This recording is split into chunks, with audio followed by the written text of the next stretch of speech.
किसान, बदलते भारत की शान।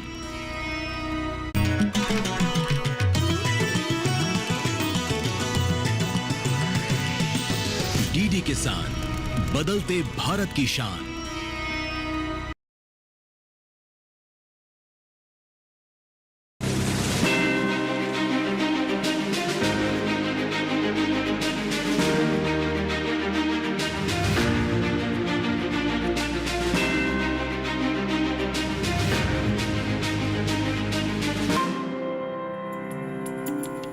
खम्मा घड़ी धोरों की धरती से मैं राधिका चौधरी आप सबका स्वागत करती हूँ आज राजस्थान के अलवर से। जी हाँ, डीडी किसान की टीम हिंदुस्तान के अलग अलग गांव में पहुंची है।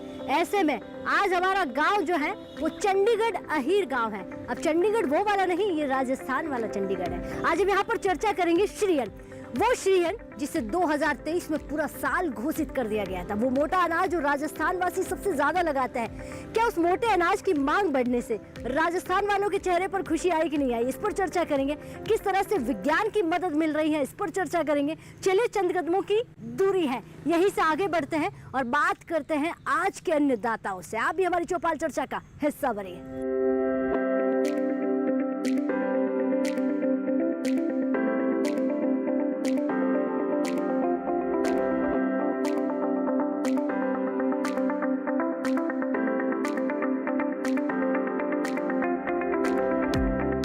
आइए चौपाल चर्चा की शुरुआत करें। उससे पहले ये जान लेते हैं कि जिस राजस्थान में सबसे ज्यादा मोटा अनाज होता है वो श्रीअन्न के बारे में कितना कुछ जानता है। श्रीअन्न को लेकर क्या कुछ जानकारी है राजस्थान वासियों को और श्रीअन्न को लेकर कितना फायदा हो रहा है, इसको जान लेते हैं।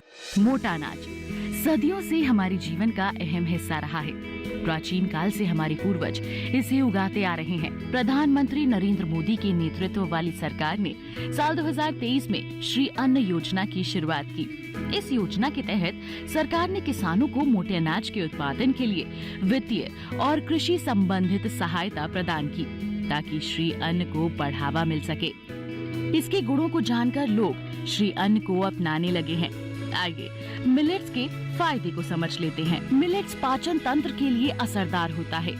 प्रोटीन, फाइबर, विटामिन का भंडार होता है। पोटेशियम, मैग्नीशियम, आयरन, मिनरल जैसे तत्व मौजूद होते हैं। मोटे अनाज की खेती पर्यावरण के लिए ज्यादा अनुकूल है। ज्यादा श्रम, पानी, खाद की आवश्यकता नहीं होती है। आज देश भर में किसान ज्वार, बाजरा, रागी, सांवा जैसे मोटे अनाज की खेती वापस करने लगे हैं। अच्छी मांग होने की वजह से मिलेट्स किसानों की जिंदगी तेजी से बदल रही है। आज मौसम का मिजाज सुबह से लगातार बहुत सुहाना है। लगातार राजस्थान में बारिश हो रही है और ऐसे में आज हमारी चौपाल जो है सजकर संवर कर तैयार हो गई है। चंडीगढ़ अहीर से हम बात कर रहे हैं और बात करने वाले हैं श्रीअन्न पर। एक बार जोरदार से तालियां भाई, आप सबका बहुत स्वागत। और ये तालियों की गड़गड़ाहट देखिए हिंदुस्तान के हर उस कोने से आप तक पहुंच रही है जहां आप कभी नहीं पहुंचे, वहां कैमरा पहुंच रहा है। बात कर रहे हैं कि विज्ञान से हमारा किसान कैसे जुड़ रहा है और चंडीगढ़ अहीर के जो लोग हैं वो कितने जागरूक हैं, क्या कुछ खेती करते हैं और सरकार की कितनी योजनाओं से लाभान्वित है। कृषि विज्ञान केंद्र यानी कि आपको बता दें नौगावा से हमारे साथ तमाम अधिकारी बैठे हुए हैं, तमाम अन्नदाता बैठे हुए हैं। सबसे पहले जो हमारे यहाँ पर जो अन्नदाता है मैं उन्हीं से शुरुआत करूंगी। जी सर, आप खड़े हो जाइए। राम राम जी। राम राम साहब। क्या नाम है आपका? मेरा नाम सूबेदार परशुराम है साहब। सूबेदार, किस में नौकरी करते थे आप? मैं आर्मी में किया। आर्मी में। आज तक कहाँ कहाँ पोस्टिंग हुई, मतलब कितनी जगहों पर? सर मेरी पोस्टिंग तो तकरीबन सभी जगह होगी, जम्मू से कन्याकुमारी तक ही होगी है साहब। 28 साल सर्विस की है मैंने। तो देखिए सूबेदार साहब ने हमारे देश की सरहदों पर सुरक्षा करने का काम किया, सेवा दी और अन्नदाता बनकर पूरे हिंदुस्तान का भरण पोषण कर रहे हैं। खेतीबाड़ी में क्या लगा रहा है? सर सर्विस छोड़ने के बाद में मेरे खेतीबाड़ी में बहुत दिलचस्प था कि मैं खेतीबाड़ी करूँगा और खेतीबाड़ी भी जो आज का युग है उसके आधार पर कर रहा हूँ। बाजरे की करता था पहले, हमारे बाजरा बहुत ही कम दुनिया जानती थी, कम ही करते थे, भाव भी नहीं थे। आज बाजरे का भाव अच्छा है। पहले ये बोलते थे कि बाजरा की रोटी सीमेंट की रोटी है, तो इसको आज हमारे प्रधानमंत्री समझो या कोई भी हमारे बाजरे कितनी वैल्यू हो गई है कि उसको हर जगह, तो हमारे यहाँ ज़्यादा बाजरा ही होता है। अब भी बाजरा है और अच्छा बाजरा है सर। सबसे ज्यादा जो है श्रीअन्न यहाँ पर होता है, मिलेट्स, मोटा अनाज। आपको मालूम है 2023 में जब मिलेट्स को घोषित किया गया था, यानी कि जो बाजरा लगाते हैं उस बाजरे की मांग आज विदेशों में है, उससे आपका भाव बढ़ा है, बाजरे की वैल्यू बढ़ी है? सर बहुत ज़्यादा वैल्यू बढ़ी है। पहले बाजरा 1000-1200 क्विंटल बिकता था, अब 2500-2600 क्विंटल बिक रहा है सर। जी। वैल्यू बढ़ी है सब खूब। अच्छा सूबेदार साहब, गांव की बात करें तो अपने गांव के बारे में बताएं कि ये गांव कितना विकास कर रहा है, या विज्ञान कितना पहुंच रहा है, सरकार की कितनी सुविधाएं पहुंच रही है? सर ये हमारा गांव एक ही दादा के परिवार से है और ये गत पीछे से आया हुआ है और यहाँ के हमारे दादा परदादा आके बचे थे। इसमें सभी गांव के लोग ज़्यादातर 80% लोग आर्मी के अंदर है, कोई पुलिस के अंदर है और बाकी आदमी खेतीबाड़ी कर रहे हैं। और खेतीबाड़ी भी आजकल के जो युग में जो सामान आ खेती उसके में सब वो स्मार्ट खेती। हाँ जी, स्मार्ट खेती। और सभी के घरों में ज़्यादातर 2-2, 4-4 भैंसे दूध पालन का भी काम कर रहे हैं। और ये यूरिया DAP का बहुत कम इस्तेमाल कर रहे हैं, क्यों हम अपना देसी खाद बना के खेतों के अंदर डाल रहे हैं। ऊपड़े भी हम आज गैस देने से मोदी जी ने ऊपड़े भी कम कर दिए, वो सारा खाद हमारे खेतों में ही जाता है। उज्ज्वला योजना भी घर घर पहुंच। जी सर, घर घर। बैठिए, बहुत धन्यवाद। हमारे यहाँ पर अधिकारी जी बैठे, मैं उनसे ले लेती हूँ। सर आप खड़े हो जाइए। नमस्कार जी। नमस्कार, मैं डॉक्टर सुभाष चंद्र यादव, वरिष्ठ वैज्ञानिक एवं अध्यक्ष कृषि विज्ञान केंद्र नौगावा। जी, अगर नौगावा यानी कि कृषि विज्ञान केंद्र की बात करें और चंडीगढ़ अहीर की बात करें, तो ये जो चंडीगढ़ अहीर है श्रीअन्न को लेकर कितना काम कर रहा है, किस तरह के बेनिफिट्स जो है आप यहाँ दे रहे हैं? देखिए, कृषि विज्ञान केंद्र का काम ही है गांव-गांव तक, किसानों तक जो नई नई तकनीकियाँ हैं उनका पहुँचाना। और अलवर ज़िले का ये कृषि विज्ञान केंद्र 1992 से यहाँ कार्यरत है। आसपास के 38 गांवों में हम डायरेक्टली काम कर रहे हैं। और माननीय प्रधानमंत्री श्री मोदी जी ने 2023 में जब पूरे विश्व में एक तरह से अंतर्राष्ट्रीय मिलेट ईयर जब घोषित किया गया था, उसके बाद में बाजरे पे विशेष ध्यान दिया गया। और चूंकि बाजरा राजस्थान के वैसे भी हर घर में खाद्य पदार्थ के रूप में विशेष तौर से सर्दियों में तो काम में लिया जाता है, उसका हमने प्रदर्शन करना शुरू किया। तो उसमें हमारे विश्वविद्यालय की श्री कर्ण नरेंद्र कृषि विश्वविद्यालय की 2 वैरायटियां हैं जो बायोफोर्टिफाइड भी हैं, जिसमें RHB 233 और 234 है। उनका प्रदर्शन हम 2023 से लगातार करते आए हैं।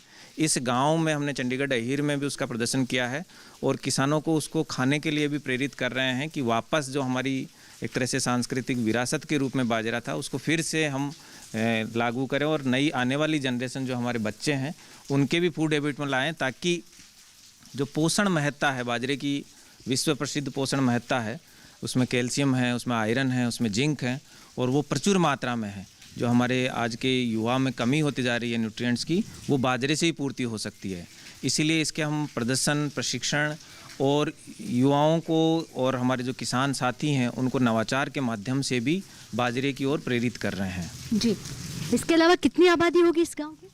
ये गांव वैसे छोटा गांव है, लेकिन इसकी फिर भी आबादी लगभग 1500 से ज़्यादा आबादी है और इसमें 150 से लेके 250 परिवार ऐसे हैं जिनके अंदर हर घर में लगभग नौकरी करने वाले लोग हैं। और सिर्फ बाजरा ही नहीं, यहाँ पर ज्वार की भी खेती करते हैं जानवरों के लिए और हर घर में डेयरी भी पालन करते हैं।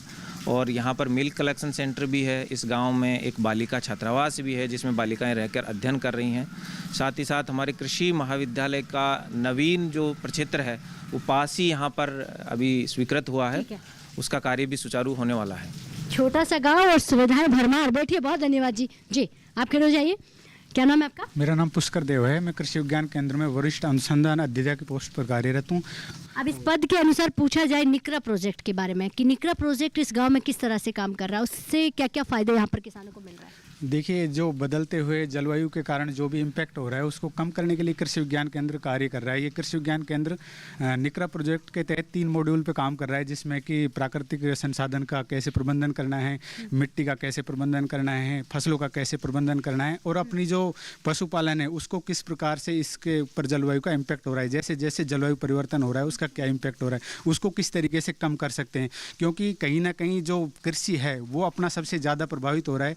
भारत का सबसे ज़्यादा एरिया कृषि के अंतर्गत आता है। तो जलवायु परिवर्तन का किस तरीके से कम कर सकते हैं, इसमें हम जलवायु संरक्षण के तहत पानी का संरक्षण किस प्रकार से कर सकते हैं, किस प्रकार की वैरायटियाँ किस में लगा सकते हैं जिन पे कि जो पाले का प्रभाव है या जब भी गर्मी आती है, लू आती है, उनका कम प्रभाव हो, इस तरीके की वैरायटियों को बढ़ावा दे रहे हैं। नहीं, बढ़ावा आप दे रहे हैं, लेकिन इस बढ़ावे का फ़ायदा हमारे अन्नदाता कितना ले रहे हैं? क्योंकि पानी यहाँ पर खारा पानी है, तो ज़्यादातर अगर हम बात करें कि स्मार्ट खेती की तरफ जाना है तो हॉर्टिकल्चर की तरफ, बागवानी की तरफ ज़्यादातर किसान नहीं जा पा रहे हैं क्योंकि पानी सपोर्ट नहीं करता है। तो ऐसे में दूसरा विकल्प क्या है? ड्रिप इरिगेशन पर काम कर रहे हैं। दूसरा ये है कि हम जैसे खारा पानी है, वाटर लेवल है वो नीचे जा रहा है, खारा पानी, उसकी वजह से जो मानसून की बरसात होती है उसका कलेक्शन करवाते हैं फार्म पॉन्ड में, वो इंटरवेंशन दिया जा रहा है और राज्य सरकार की तरफ से सब्सिडी है उस पर। तो कहीं ना कहीं जो बरसाती पानी है उसमें खारापन नहीं होता है, तो उसको बढ़ावा देके हम इसको कम कर रहे हैं। कितनी सब्सिडी है बता पाएंगे? अलग अलग कैटेगरी में अलग अलग है, वो SC ST में रिजर्व में अलग है और OBC के लिए अलग है। ठीक है, बैठिए। बहुत धन्यवाद जी। पगड़ीधारी राजस्थानियों के साथ बैठकर बात करना कोई छोटी बात नहीं है। ये वो बदलाव है जो आज हमारी महिलाओं ने कर दिखाया कि यहाँ की बेटियां नौकरी करती हैं। यहाँ इतना बदलाव हो गया है कि विकास की ओर आगे ये गाँव बढ़ रहा। वक्त हो गया एक छोटे से ब्रेक का। ब्रेक के बाद फोन हाजिर होता है, आप कहीं मत जाइए।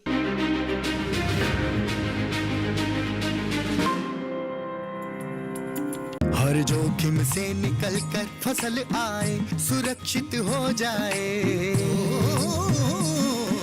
फसल बीमा से हर किसान अब आत्मनिर्भर हो जाए। अब सूखा पड़े या बाढ़ आ जाए, कोई डर नहीं।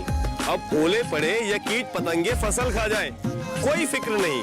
अब कैसी भी आपदा हमारी फसल पे आ जाए, क्षति होने पर हमारे दावों का उचित भुगतान मिलता है, क्योंकि हमने लिया है प्रधानमंत्री फसल बीमा। बुआई से फसल कटाई तक हर जोखिम का दावा, न्यूनतम प्रीमियम पर अधिकतम भुगतान का वादा। योजना से हर साल जुड़ रहे हैं 5 करोड़ से ज्यादा किसान। अब आपकी है बारी। नजदीकी कृषि कार्यालय, सहकारी समिति, बैंक शाखा, अधिकृत बीमा कंपनी या जन सेवा केंद्र में स्वेच्छा से करा सकते हैं पंजीकरण।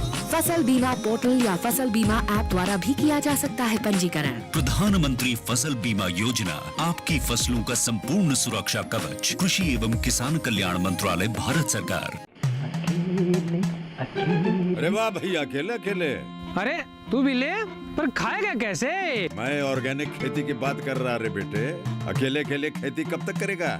मतलब गांव में 20-25 किसानों का समूह बना के पंजीकरण करवा ले, फिर सरकारी ट्रेनिंग भी मिलेगी और मुफ्त जैविक बीज खाद भी।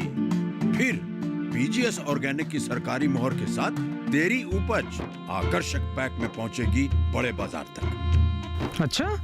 हाँ। अरे भाई, कहाँ चल दिया? सबको साथ लाने, आमदनी बढ़ाने। तो किसान भाई समझ गए ना? साथ मिलकर ऑर्गेनिक खेती कीजिए, अपनी परंपरा को आगे बढ़ाइए, ज्यादा मुनाफा कमाइए। माटी से प्रेम की परंपरा है परंपरागत खेती।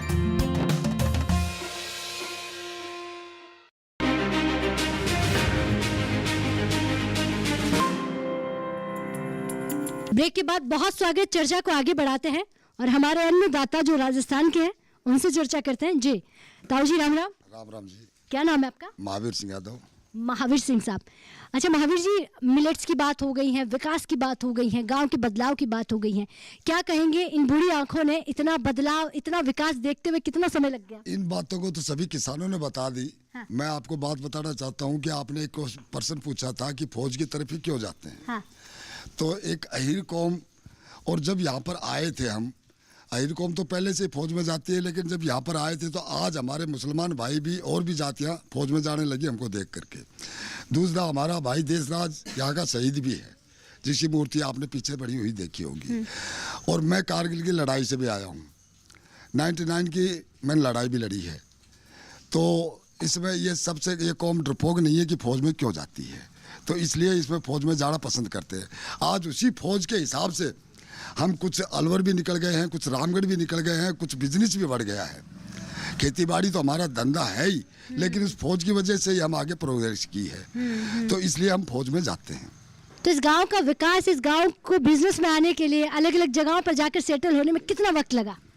तकरीबन 50 वर्ष लग गए। पिछले 8-10 सालों में परिवर्तन बहुत ज़्यादा परिवर्तन हुआ है। हर सड़क भी हो गई। पहले हम कच्चे मकानों में रहते थे, दीवारें नहीं थी, बाढ़ झाड़ की दीवारें करते थे। आज हमारे पास कोई कच्चा मकान भी नहीं है, रास्ते भी अच्छे हैं, रामगढ़ जाने के लिए सुविधाएं भी अच्छी हैं, हर घर में मोटरसाइकिलें हैं, ट्रैक्टर हैं। मौजूदा सरकार जिसको आपने चुना, कितना काम कर रही है किसानों के लिए? अच्छा काम कर रही है। मैं तो कहता हूँ कि ये सरकार हमेशा आती रहे। बढ़िया काम कर रही है। ऐसा ये सरकार क्या काम कर रही है जो पहले वाली सरकारों ने नहीं किया? ये सरकार इसमें एक तो गुंडागर्दी को बहुत कम कर दिया है। सबसे मेन तो आज हमारी बेटियां अलवर खुलेआम जाती है, कोई किसी को साथ जाने नहीं। जयपुर पेपर देने जा रही है तो अकेली जा रही हैं, कोई उनके साथ नहीं जाता है। कहीं भी बाहर जा रही है तो खुलेआम जाती है। सबसे अच्छा काम तो ये किया है कि गुंडागर्दी खत्म हो गई है। सबसे बढ़िया काम। वैसे गांव के प्रोग्रेस के लिए पैसे भी दे रहे हैं कि भाई अगर हम चाहते हैं कि ये काम होना चाहिए तो वो उसके लिए हमारे अधिकारी आते भी हैं यहाँ पर और हमारी दिक्कतें सुनते भी हैं। पहले रिश्वतखोरी बहुत ज़्यादा चलती थी, आज वो नहीं है। बिचौलिए खत्म हो गए? हाँ, बिचौलिए खत्म हो गए जी। ये सबसे मेन है। आपका मिलेट्स जो है यानी कि श्री अन्न मोटा अनाज, इसका एरिया बढ़ रहा है, उत्पादन बढ़ रहा है? बढ़ रहा है, बिल्कुल बढ़ रहा है। आज बाजरा पहले एक कोई घर खाने के लिए करते थे, आज बेचने के लिए पैदा कर रहे हैं। इस बार राजस्थान में बारिश ज्यादा है, ज़्यादा, और बाजरे की फसल बिगड़ तो जो बाजरा बिगड़ रहा है या फसल खराब हो रही है, इसके लिए फसल बीमा भी है क्या? उसका काम अब आगे देखो सरकार क्या करती है। अभी तक तो कुछ, लेकिन फसल बीमा बनाया हुआ है? फसल बीमा बनाया हुआ है। किसान क्रेडिट कार्ड वो भी बनाया हुआ है। सॉइल हेल्थ कार्ड, मिट्टी की जांच करवाई कभी? करवाते हैं, और ये सम्मान निधि डॉक्टर साहब बीच बीच में करवाते रहते हैं। अच्छा, किसान बड़े जागरूक है आपके गांव के। मिट्टी की जांच हो, सॉइल हेल्थ कार्ड बना रखा है, क्रेडिट कार्ड है क्या? इससे भी आपने लोन वगैरह सरकार से? हाँ, लोन ले रखा है। ले रखा है। ले रखा है। अच्छा, अगर दादाजी एक बात पूछें कि हमारी जो महिलाएं हैं अब ये क्या नौकरी में है, बैंक में जाना हो या अपने सारे काम है खुद ही करती है या आज भी उन्हें? खुद करती है, कोई साथ नहीं जाता इनको। खुद अपना काम खुद करती है। जो बूढ़ी बड़ी है, अनपढ़ है, उसके साथ जाना पड़ता है, बाकी खुद जाती है। लेकिन राजस्थान में इतनी आज़ादी, मतलब महिलाएं तो घर से बाहर नहीं निकलती थी घूंघट से। अब कोई डर नहीं है, अब कोई घूंघट बड़े बूढ़ों से करना भी पड़ता है, लेकिन उतना नहीं है जितना पहले था। ये एक बहुत बड़ा बदलाव बहुत है। बड़ा बदलाव। बदलाव कैसे आता है? क्योंकि आप तो आर्मी से आते हैं, तो एजुकेशन बढ़ा है? एजुकेशन भी बढ़ा है और इनको भी बताया गया है। और फिर बीच बीच में मीटिंगें होती हैं, जैसे डॉक्टर साहब डेयरी की तरफ से भी कर जाते हैं, कई बार डॉक्टर साहब डेयरी वाले भी आते हैं, ये डॉक्टर साहब भी आते हैं, तो इससे बहुत बदलाव होता है। यानी कि विज्ञान आपके टच में है? टच में है। आपके गांव से कृषि विज्ञान केंद्र कितना दूर है? यहाँ से तकरीबन 8 किलोमीटर है। 8 किलोमीटर है। हर मीटिंग, हर ट्रेनिंग में आप होते हैं? जाते हैं। ठीक है, बैठिए। तो देखिए कितनी अच्छी बात हो जाती है कि हमारा जो किसान है वो समझ गया है कि बिना विज्ञान से खेती नहीं हो सकती है। विज्ञान के साथ जुड़कर हमारा किसान खेती कर रहा है। जी भाई साहब, आप खड़े हो जाइए।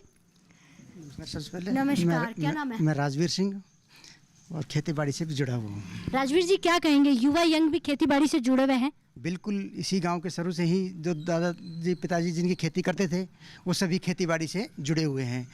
कुछ लोग जो पढ़ भी रहे हैं, आगे भी जा रहे हैं, जो लेकिन बच रहे हैं वो खेती बाड़ी से भी जुड़े हुए हैं। सरकार की योजनाएं, सुविधाएं, सब्सिडी सब पहुंच रही हैं? हाँ, बिल्कुल बिल्कुल, सभी किसानों के पास पहुंच रही हैं, सभी उसका लाभ ले रहे हैं। जी, मौजूदा सरकार कहती है कि हमने किसानों की आमदनी बढ़ा दी है, यानी कि जानकारियां बढ़ा दी हैं, विज्ञान पहुंचा दिया है।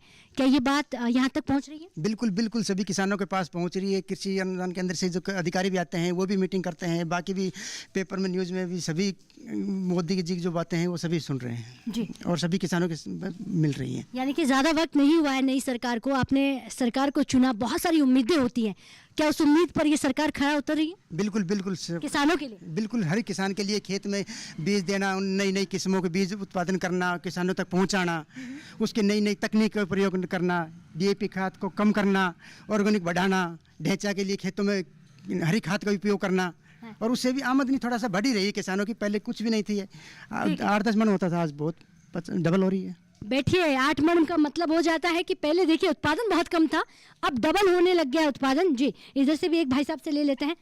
हाँ, आप खड़े हो जाइए। नमस्कार जी। नमस्कार जी। क्या नाम है आपका? मेरा सतपाल यादव, दूध उत्पादक सहकारी समिति लिमिटेड, चंडीगढ़ के सेक्रेटरी सचिव। जी, तो अगर हम इस गांव की बात करें तो किस तरह से इस गांव को आप मदद पहुंचा रहे हैं, किस तरह गांव को विकास की कड़ी से जोड़ रहे हैं? देखिए, हमारे विकसित गांव है और विकसित गांव में खेती के साथ साथ पशुपालन जरूरी है। तो लोग बाग पशुपालन कर लेते हैं, लेकिन जो दूध का उत्पादन होता है उसका पूरा रेट नहीं मिल पाता है। तो मैं 2007 में दिल्ली गया, तो मैंने वहाँ मदर डेयरी से ट्रेनिंग लेकर मैंने देखा कि हमारे गांव का जो दूध उत्पादन होता है उसका बढ़िया रेट कहाँ से मिला है। तो मैंने अपने सरस डेयरी दूध उत्पादक सहकारी संघ जो अलवर है वहाँ अप्लाई किया और हमने एक सोसाइटी चलाई। अब हमें सरकार की इसके माध्यम से सभी योजनाएँ मिलती हैं। सबसे मेन अहम योजना तो यह है कि मुख्यमंत्री दूध उत्पादक संबल योजना 5 रुपये प्रति प्रति लीटर पे हमें मिलती है, जो सीधी पशुपालक के खाते में ऑनलाइन जाती है।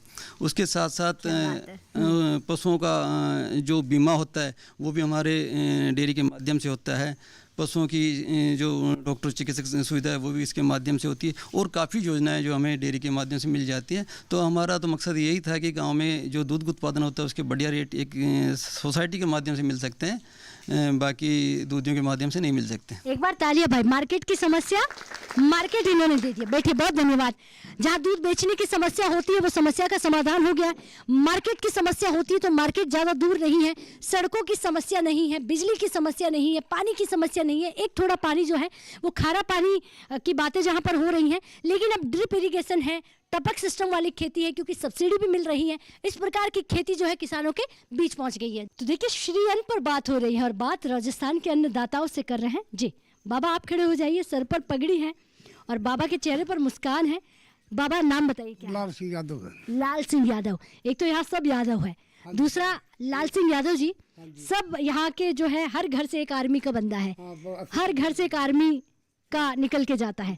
तो एक बार इस गांव के लिए तालियां हो जानी चाहिए। बहुत अच्छी बात है कि ये वो गांव है जो सरहदों पर रहकर गांव की इमेज तो बढ़ा ही रहा है, गांव की शोभा तो बढ़ा ही रहा है, लेकिन पूरे हिंदुस्तान के लिए बहुत बड़ा काम कर रहा है। इंसान भी अच्छा है। अच्छा, एकता बहुत अच्छी है यहाँ पर। अच्छा, एकता बहुत अच्छी है। बहुत अच्छी एकता है। किसी गरीब को सहायता करते हैं यहाँ पर, वैसे किसी को तंग नहीं करते हैं यहाँ पर। जी, बहुत अच्छा गाँव है। इस गांव की आपने तारीफ कर दी है, अब ये बताइए कि सरकार जो है वो कितनी तारीफ कर रही है आपकी, कितनी मदद पहुंचा रही है? हमको बहुत फायदा पहुंचा है सरकार ने। अच्छा, कैसे? हर तरीके से, बीज से भी, खाद बीज से, अब किसी कार्ड से, जिस भी चीज़ की समस्या वो सब समस्या हमको पूरी करी। पहले नहीं होता था? पहले कहाँ था, बाद में हर चीज़ का फायदा मिलने लगा है। हाँ। अभी जो सरकार आपने चुनी है, जिसको आपने वोट दिया है, काम कर रही है? खूब अच्छा कर रही है। कोई ऐसा काम जो आपने सोचा हो? नहीं, हर चीज़ में हमको ठेठ घर पहुंच रहा है। यानी कि योजना घर के दरवाजे तक, ठेठ घर तक पहुंच रहा है। ठेठ घर का मतलब हो जाता है सीधा घर के अंदर तक। अच्छा, हाँ। और ये जो विज्ञान के अधिकारी बैठे हुए हैं कृषि विज्ञान केंद्र के, कभी आते हैं, मिलते हैं? बराबर आते हैं, हर हफ्ता हम पहुँचते हैं यहाँ पर, हमेशा मीटिंग देते हैं हमसे, खाद बीज देते हैं हमको, हर चीज़ के बारे में बता के जाते हैं, आप ऐसे बीज डालो, ये खाद। अच्छा लाल सिंह बाबा, पहले खेती हमारे दादा बीज फेंक दिया करते थे, अब कैसे करते हैं? अब तो कई विज्ञान के तरीके से, विज्ञान की तरफ से हो गए। पैदावार तो खेती खत्म हो गया, पैदा तगड़ी ज़्यादा हो गई, पहले इतनी पैदा भी नहीं हो रही थी। हाँ। आज पैदा काफ़ी पैदा हो रही है। जी, यानी कि पैदावार बढ़ गई है। और ज़्यादा हम अपना खाद का काम ज़्यादा अच्छा, दिल्ली से ये पूछना है कि लाल सिंह बाबा खुश है कि नहीं है आज की सरकार से, आज की योजनाओं से, आज की सरकार और विज्ञान से? नहीं सब हम बहुत खुश हैं। खुश है? बहुत खुश। कोई समस्या नहीं? नहीं, कोई समस्या नहीं। ठीक है, बैठिए, बहुत धन्यवाद। तो लाल सिंह दादा हो या फिर प्रेम सिंह दादा हो या तमाम यहाँ के बैठे हुए हमारे जो बुजुर्ग हैं, कोई समस्या नहीं है, समाधान की हमारा यहाँ का किसान बात कर रहा है। आज हमारे राजस्थान की नहीं, पूरे भारत की बात जो है विदेशों तक हो रही है, और इसकी चर्चाएं मिलेट्स को लेकर, यानी कि वो मोटा अनाज जो राजस्थान में सबसे ज़्यादा होता है, वो बाजरा, गरीबों का भोजन जो सिर्फ राजस्थान वाले खाते थे, आज राजस्थान वाले कम करके इसे विदेशों में मांगा जा रहा है। सोचिए आज हमारे राजस्थानियों के चेहरे पर ये खुशी क्यों है? क्योंकि गरीबों के भोजन को, गरीबों का भोजन इसलिए कहा जा रहा है क्योंकि इसे सिर्फ इसीलिए लगाया जाता था कि गायों का चारा बन जाएगा, थोड़ा बहुत घर में काम ले लिया जाएगा, लेकिन आज इसकी इतनी सारी वैरायटी हमारे बीच आ गई हैं। बस एक ज़रूरत है प्रोसेसिंग यूनिट की, थोड़ी सी ज़रूरत है कि हाँ और भी थोड़ी बहुत योजनाएं पहुंच जाए। ऐसी तो कोई कमी मुझे नज़र आई नहीं है, क्योंकि आपने भी हमारे अन्नदाताओं को सुना है। लेकिन आज देखिए अलवर में है, यही नहीं रुकेंगे, एक और गांव चलेंगे, सरकार की योजना पर बात करेंगे, विज्ञान की बात करेंगे। अगर ये कार्यक्रम आप टीवी पर नहीं देख पाए तो यूट्यूब के माध्यम से भी देख सकते हैं। नमस्कार।